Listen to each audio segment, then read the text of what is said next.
व्यक्ति कैसे जन्म लेता है? कब भ्रूण माता के गर्भ में जीवित प्राणी बन जाता है?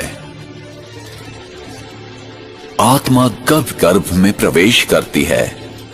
भ्रूण जब तीसरे से 5वें माह का होता है तभी उसमें जीवन शक्ति आती है। ये जीवन शक्ति ही आत्मा है। आत्मा को ही प्राण कहते हैं। आत्मा ही प्राण ऊर्जा है। आत्मा में संचित विशेषताओं और अनुभूतियों के आधार पर शरीर के डीएनए तथा विभिन्न अंगों का निर्माण होता है।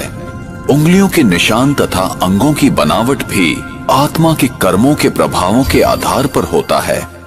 दूसरे शब्दों में, मैं आत्मा ही अपने शरीर की बनावट का निर्धारण अपने विचारों, मनस्थिति और कर्मों के द्वारा करती हूं। सामान्यतः जब आत्मा नए शरीर में प्रवेश करती है तो पिछले जन्म के अनुभव, स्मृतियां और घटनाओं को भूल जाती है। कुछ उदाहरण ऐसे हैं जबकि व्यक्ति अपने पूर्व जन्म की कहानियां सुनाते हैं जिन्हें जांच के बाद सत्य पाया गया है। हम अक्सर देखते हैं कि अबोध बालक बिना किसी कारण रोते हैं या हंसते हैं। पूर्व जन्म की स्मृतियां ही इसका कारण होती हैं। इसकी दूसरी ओर मृत्यु क्या है?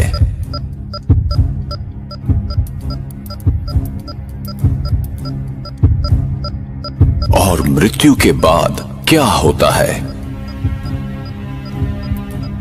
एक जीवित व्यक्ति कैसे मृत शरीर के रूप में परिवर्तित हो जाता है? मृत्यु वो स्थिति है जब आत्मा शरीर छोड़ देती है।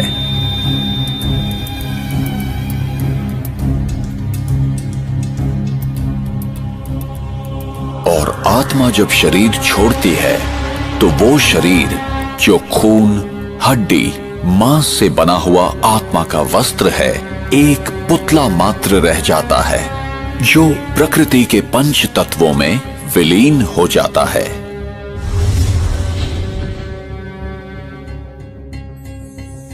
अपने पुराने शरीर को छोड़ आत्मा दूसरी माता के गर्भ में प्रवेश करती है। मनुष्य आत्मा पशु योनि में नहीं जाती। जैसे सेब के बीज से कभी संतरे का वृक्ष नहीं निकलता, वैसे ही मनुष्य आत्मा सदैव मनुष्य शरीर ही धारण करती है। आत्मा जब भी किसी नए शरीर को धारण करती है तो वो अपने नए मित्र, संबंधी और अपनी एक नई पहचान बनाती है। जैसे कोई नाटक में कलाकार अपने अनुरूप वस्त्र पहनकर एक निर्धारित समय में अपना अभिनय करता है, ठीक उसी प्रकार इस विश्व रंगमंच पर आत्मा भी एक कलाकार की तरह अपने निर्धारित समय पर अभिनय करती है।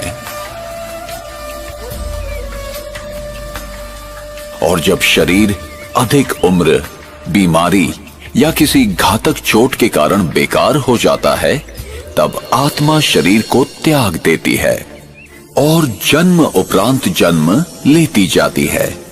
इसी प्रकार जीवन एवं मृत्यु का ये अविनाशी चक्र इस संसार में चलता रहता है। विश्व नाटक अथवा विश्व इतिहास और कुछ नहीं बल्कि सभी आत्माओं का एकत्रित खेल है। आत्मा परम धाम में तब तक इंतजार करती है जब तक कि परिस्थिति उसके विश्व नाटक में प्रवेश करने के अनुकूल न हो। एक बार आत्मा यहां आ जाती है तो उसे तब तक यहीं रहना पड़ता है जब तक कि सभी आत्माएं इस विश्व नाटक मंच पर न आ जाएं।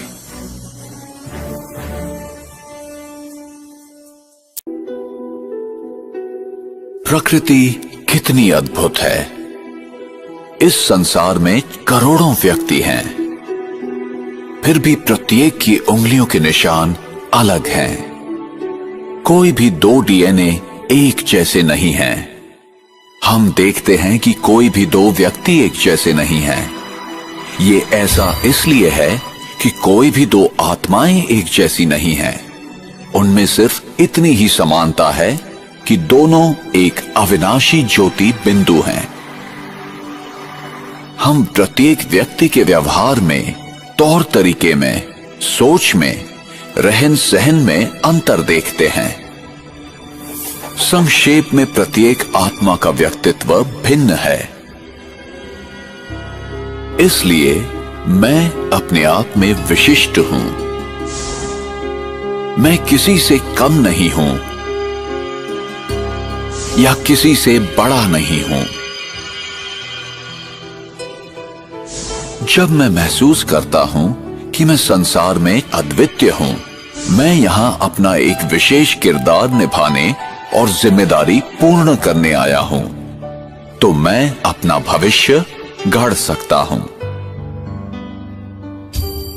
मैं आत्मा, अति सूक्ष्म दिव्य ज्योति बिंदु हूं। ये शरीर और संसार जिसमें मैं रहता हूं, एक दूसरे से सूक्ष्म, भावनात्मक एवं अदृश्य संबंध में जुड़े हुए हैं। मेरा प्रत्येक विचार, आचरण और कार्य मुझे और सारे विश्व को प्रभावित करता है। मानवीय संवेदनाएं प्रकृति और अन्य प्राणियों पर भी प्रभाव डालती हैं, बल्कि उनमें भावनात्मक बंधन है। अतः संसार में सभी के प्रति शुभ एवं कल्याणकारी भावनाओं का वितरण करना हमारा कर्तव्य हो जाता है। जो कुछ हमारी दुनिया में हो रहा है, वो हमारी चेतना शक्ति का दृश्यांकन है। संक्षेप में कहा जा सकता है कि देह भान के प्रभाव में किए गए कर्म संकुचित और आध्यात्मिक शक्ति विहीन होते हैं।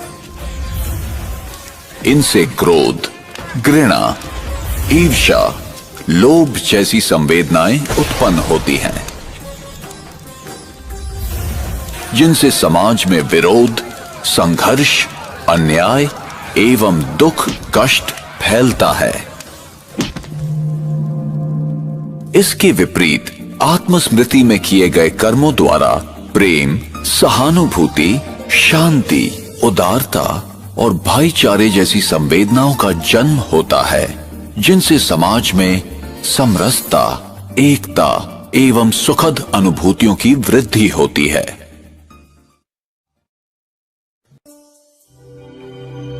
कर्म के सिद्धांत मनुष्य मात्र के अस्तित्व को बनाए रखने के लिए होते हैं।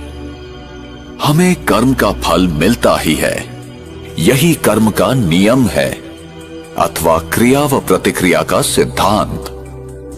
ये कैसे निर्धारित होता है कि कौन सी आत्मा किस गर्भ में और विश्व के किस कोने में जन्म लेगी, नर या नारी, किस रूप में? ऐसे अनेक प्रश्न हमें विवश करते हैं सही उत्तर की खोज के लिए। हम यहां क्यों हैं? मैंने यहां जन्म लिया और उसने वहां क्यों? मैं इस प्रकार का हूं और वो उस प्रकार का क्यों है? ये चीजें इस प्रकार क्यों हैं? क्या कोई ऐसा लिख देता है कि इसे ऐसा ही होना चाहिए? हमें कर्म का फल मिलता ही है, चाहे इस जन्म में या किसी भी जन्म में, और उत्तर सिर्फ इसी अविनाशी सत्य में निहित है। जो मैं करता हूं उसी अनुसार पाता हूं। ये बिना किसी पक्षपात के होता है। यही कर्म का नियम है अथवा क्रिया व प्रतिक्रिया का सिद्धांत। विश्व का कोई भी नियम बदल सकता है, पर ये नहीं। हमें सही और गलत का ज्ञान प्राप्त करना चाहिए। ये हमारी व्यक्तिगत जिम्मेदारी है, जिससे हमें ही फायदा है। और हमें ये समझकर कार्य करना है कि हमारे किस कर्म का हम पर, समाज पर और पर्यावरण पर क्या प्रभाव होगा। उसका परिणाम अभी होगा अथवा भविष्य में। फल अच्छा होगा या खराब, प्रत्येक कर्म का फल मिलेगा ही। इसलिए कर्म करने से पूर्व जरा सोचें। जो कर्म सिद्धांत को नहीं समझते हैं, वे वर्तमान की घटनाओं को देखते हुए निष्कर्ष निकालते हैं।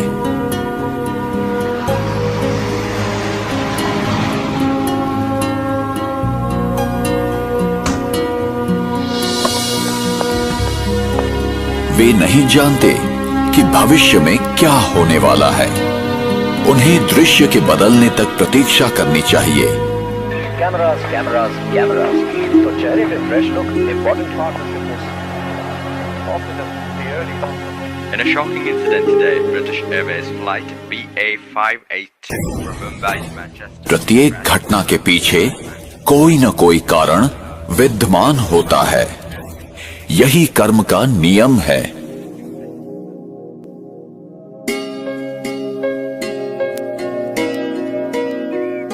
मेरा भविष्य इस समय किए कर्मों पर निर्भर है।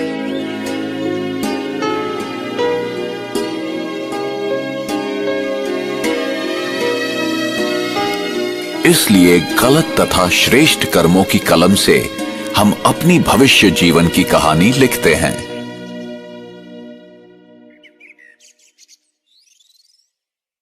आप जो बोते हैं वही पाते हैं।